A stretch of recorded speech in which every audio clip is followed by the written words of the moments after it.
Eu vou te fazer duas perguntas. A primeira é: pacientes cardíacos podem fazer musculação? E a segunda pergunta é: por que pacientes cardíacos devem fazer musculação? E se você reparou bem, essa segunda pergunta ela praticamente responde a primeira, porque é lógico, pacientes cardíacos não só podem, como devem fazer musculação. Hoje as evidências científicas demonstram vários benefícios que a prática da musculação tem para pacientes cardíacos. Porque há um tempo atrás, alguns anos atrás, algumas décadas atrás, era muito comum médicos não recomendarem a prática da musculação para pacientes cardíacos. No máximo, eles recomendavam ali o exercício aeróbico. E olha que dependendo do médico, dependendo do profissional de saúde, nem o exercício aeróbico era recomendado. O paciente tinha que ficar em repouso e evitar exercícios físicos. A musculação era vista como uma espécie de veneno. Então, o paciente cardíaco deveria evitar a prática da musculação porque aquela prática era prejudicial para a saúde cardiovascular, né, devido à condição clínica daquele paciente. No entanto, as evidências científicas foram surgindo, foram aumentando e aí ficou meio que complicado para os profissionais de saúde, principalmente para os médicos, negarem os benefícios da prática da musculação para pacientes cardíacos. E aqui eu não quero falar de todos os pacientes cardíacos, aqui eu quero falar de um tipo específico de paciente cardíaco, que é o portador da doença arterial coronariana. E antes de eu começar a responder por que o paciente com doença arterial coronariana pode fazer musculação e deve fazer musculação, eu preciso te dizer o que é a doença arterial coronariana. Bem, você tem um coração, o coração é irrigado por várias artérias, mas você tem uma artéria que é chamada de artéria coronária. Pois bem, a doença arterial coronariana é uma lesão nessa artéria coronária. Essa lesão, ela com o tempo gera uma placa chamada de placa de ateroma ou placa aterosclerótica. Essa placa ela vai aumentando de tamanho e ela gera um processo inflamatório. Como ela aumenta de tamanho, o que é que acontece? Você tem uma diminuição na oferta de oxigênio para aquela região do coração. E como você tem uma diminuição da oferta de oxigênio para aquela região do coração, consequentemente, você também tem uma diminuição significativa na oferta de nutrientes e inclusive de oxigênio para aquela região específica do coração. Isso gera um quadro de dor que é chamado de angina pectoris e inclusive um quadro de infarto agudo do miocárdio. Essa é a doença arterial coronariana. Então, se você tem intervenções eficazes para tentar diminuir o tamanho dessa placa ou retirar essa placa, ou pelo menos melhorar a qualidade de vida de pessoas que convivem com essa placa de ateroma e, portanto, com o quadro de doença arterial coronariana, essas intervenções são extremamente bem-vindas. E uma dessas intervenções é o exercício físico, e aqui eu vou dar o destaque para a musculação. Eu vou mostrar um estudo aqui que compara a prática do exercício aeróbico com a prática da musculação na melhora do quadro clínico de pessoas com doença arterial coronariana, porque antes era muito comum se recomendar apenas a prática do exercício físico aeróbico. E aí eu te pergunto, comparando o exercício aeróbico com a prática da musculação, qual dessas duas intervenções é mais eficaz na melhora do quadro clínico do paciente com doença arterial coronariana? É melhor ele fazer aeróbico? É melhor ele fazer musculação? É melhor ele fazer as duas intervenções, as duas atividades? Será que tem alguma diferença entre essas duas? Elas são parecidas? Ou a musculação melhora alguns parâmetros, enquanto o aeróbico melhora outros parâmetros? Bem, para responder essa pergunta, eu vou mostrar um estudo aqui para vocês. Esse estudo ele foi publicado por pesquisadores chineses no ano de 2022, portanto, no ano retrasado. Esse estudo foi uma revisão sistemática e meta-análise publicada na Clinical Cardiology. E aí, o que foi que esses pesquisadores fizeram? Exatamente isso que eu falei para vocês. Eles compararam estudos que faziam uma comparação entre a prática do exercício aeróbio e a prática da musculação na melhora do quadro clínico de pacientes com doença arterial coronariana. E aí eles pegaram 9 estudos que tinham intervenções variadas, né? Tinha estudos que duravam apenas um mês e tinha estudos que duravam até um ano. Esses pacientes, eles treinavam entre 3 a 5 vezes por semana e a musculação sempre era feita em formato de circuito. Eu tenho um vídeo passado, um vídeo retrasado, em que eu expliquei aqui como é um protocolo de treinamento em circuito, porque eu também falei de um estudo que utilizou como intervenção a prática do treinamento de força, né, da musculação, em formato de circuito. Então eu vou falar bem resumidamente aqui, só para você entender. O indivíduo faz um certo exercício lá para membros inferiores, tipo agachamento, ele faz uma série só, logo depois ele vai fazer um outro exercício, geralmente para membros superiores, porque ele alterna membros superiores com membros inferiores. Então ele fez um agachamento, faz apenas uma série, sai e vai para o supino. Faz uma série no supino, sai, vai e faz uma série no leg press. Sai do leg press, vai e faz uma série na puxada. Sai da puxada, vai para a cadeira extensora, saiu da extensora, vai para um tríceps ou para um bíceps e por aí vai. Ele pode utilizar exercícios para os grandes grupamentos musculares ou para os pequenos grupamentos musculares. Geralmente alterna-se membros superiores e inferiores, só se faz uma série e aí ele completa todo aquele circuito que está prescrito lá, aquela quantidade de exercícios. Quando ele termina, ele descansa entre 2 a 3 minutos e aí ele repete esse circuito novamente. Essa repetição do circuito pode ser 2 ou 3 vezes, depende de como é que ele está prescrito. Basicamente, um treinamento de circuito é assim. Então, esse estudo comparou ele inseriu estudos que comparavam o exercício aeróbio com a prática da musculação feita em formato de circuito. E aí, quais foram os resultados? Eles verificaram que o IMC, ou seja, o índice de massa corporal, que é um cálculo que mede a relação entre o teu peso e a tua estatura e a massa gorda, portanto a gordura corporal, tiveram diminuições significativas apenas nos indivíduos que fizeram musculação em formato de circuito. Deixa eu repetir esse resultado. Geralmente sempre eu repito o primeiro resultado.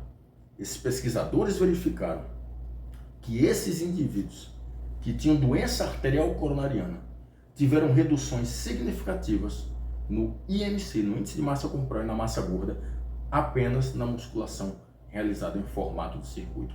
E antes que você conteste esse resultado e diga que isso não é um parâmetro direto que mede ali a saúde cardiovascular, talvez você esteja enganado. Porque um dos fatores de risco para a doença cardiovascular, inclusive para a doença arterial coronariana, é o aumento do IMC e o aumento da massa gorda. No caso, o aumento do IMC, principalmente o aumento da massa gorda.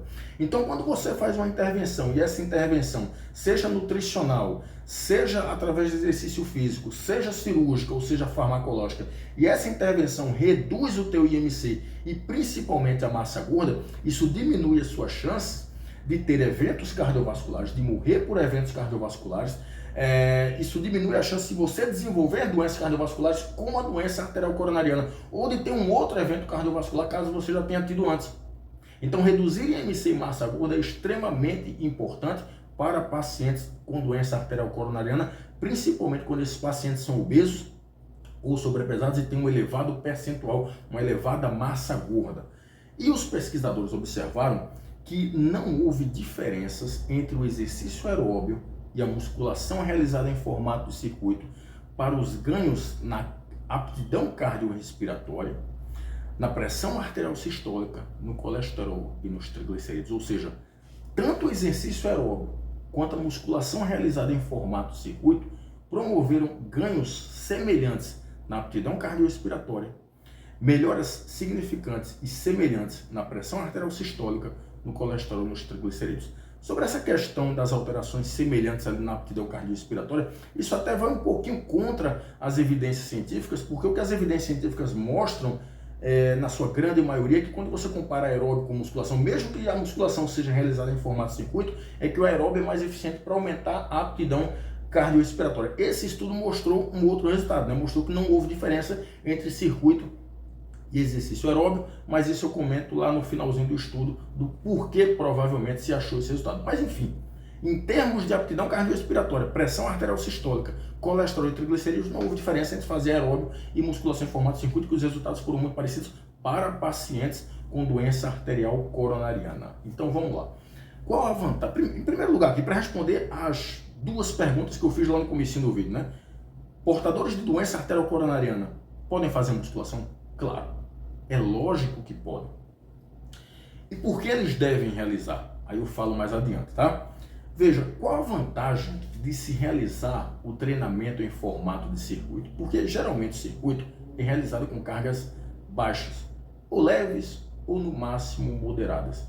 E isso é muito importante porque geralmente pacientes com esse perfil aí de doença cardiovascular, como a doença arteriocoronariana, eles geralmente não têm um histórico muito alto de treinamento, eles geralmente não se envolviam, né, na sua juventude em exercício físico, então geralmente eles não toleram cargas altas. Então o circuito tem essa vantagem de ter uma carga mais leve, a moderada, mais tolerável para eles toleram mais esse tipo de carga. O circuito também tem uma outra vantagem que dentre os protocolos de musculação, ele é um protocolo que tem uma exigência cardiovascular maior. Isso é muito importante, muito interessante para pacientes com doença cardiovascular. E o terceiro ponto é que como ele alterna exercícios, fazendo apenas uma série, além do nível de fadiga ser menor, o treino se torna mais dinâmico, que é importante para uma maior aderência de pacientes com doença cardiovascular, como por exemplo, esses pacientes com doença arterial coronariana. Por isso o circuito ele tem uma certa vantagem. Esses pacientes poderiam fazer um outro tipo de protocolo, como por exemplo um protocolo mais tradicional, onde você faz um exercício por vez, tipo com uma série, ou 2 séries ou 3 séries, descansa, quando terminar vai para outra. Eles podem fazer uma coisa mais tradicional, podem e também vão ter benefícios. Mas o circuito tem essa característica. Todo protocolo de treinamento de força ele tem suas características, ele tem suas vantagens e desvantagens. A vantagem do circuito, as vantagens do circuito são essas que eu acabei de falar. Essa meta-análise tem um problema. Ela foi uma meta-análise pequena. Por quê? Porque ela incorporou apenas 9 estudos que investigaram os efeitos, eles compararam os efeitos do exercício aeróbico e da musculação realizada em formato circuito no quadro clínico de pacientes com doença arterial coronariana. Foram apenas 9 estudos, e desses 9 estudos, todos também eram estudos pequenos, com uma quantidade pequena de pacientes. Então, esses resultados, eles ainda são sensíveis, a gente precisa ainda de estudos, por exemplo, uma meta-análise com mais estudos, envolvendo mais estudos comparando o aeróbio com musculação, inclusive até com outros tipos de protocolo. Talvez por isso, pela meta-análise ter sido pequena, colocando 9 estudos com a quantidade, cada estudo aí com uma quantidade pequena de pacientes, talvez por isso tenha dado que, em termos de aptidão cardiorrespiratória, não houve diferença entre musculação em formato circuito e o aeróbio. Então nós precisamos ainda de meta-análises maiores, de estudos, ensaios clínicos randomizados com mais pacientes. Isso significa que pacientes cardíacos, como por exemplo com doença arterial coronariana, não podem fazer musculação? É claro que não. Pacientes com doença arterial coronariana podem e devem fazer musculação, porque existem estudos robustos mostrando que sim. É porque esse estudo que eu estou apresentando aqui, essa meta-análise que eu estou apresentando aqui, ela é pequena e ela incorporou estudos pequenos, mas que pode e deve fazer isso. Agora, por que? Vamos responder a segunda pergunta, né? Por que pacientes com doença arterial coronariana precisam fazer musculação, eles devem fazer musculação? Porque a musculação aumenta a perfusão miocárdica, e quando você aumenta a perfusão miocárdica, você melhora o quadro de isquemia, ou seja, de queda de oxigênio naquela região, o que no final das contas termina melhorando o quadro geral do paciente com doença arterial coronariana. Você melhora a qualidade de vida, você aumenta a funcionalidade desse paciente. Além disso, a prática da musculação aumenta a massa muscular desses pacientes com essa doença cardiovascular específica, o que é muito importante quando nós falamos em pacientes com doença arterial coronariana. É importante que esses pacientes ganhem massa muscular, porque isso melhora a qualidade de vida, isso melhora a funcionalidade deles. Além de ganhar massa muscular, eles também ganham força, e no final das contas eles melhoram inclusive o desempenho de atividades da vida diária que foram comprometidos pela baixa no desempenho cardiovascular devido à doença arterial coronariana. Então veja, todas as vezes que você ouvir de alguma pessoa que um paciente cardíaco, no caso um paciente com doença arterial coronariana, não pode fazer musculação, saiba que isso é um mito, porque as evidências científicas já mostraram exatamente o contrário. Pacientes com doença arterial coronariana podem e devem fazer musculação. Isso vai trazer uma série de benefícios para ele. Então, nada de sair por aí dizendo que pacientes cardíacos, que pacientes com doença arterial coronariana não podem fazer exercício físico, especificamente não podem fazer musculação. A musculação, ela pode e deve ser realizada por esses pacientes, porque ela traz uma série de benefícios e as evidências sustentam isso de uma maneira muito consistente, ok? Então eu espero ter contribuído, um abraço a todos, até mais.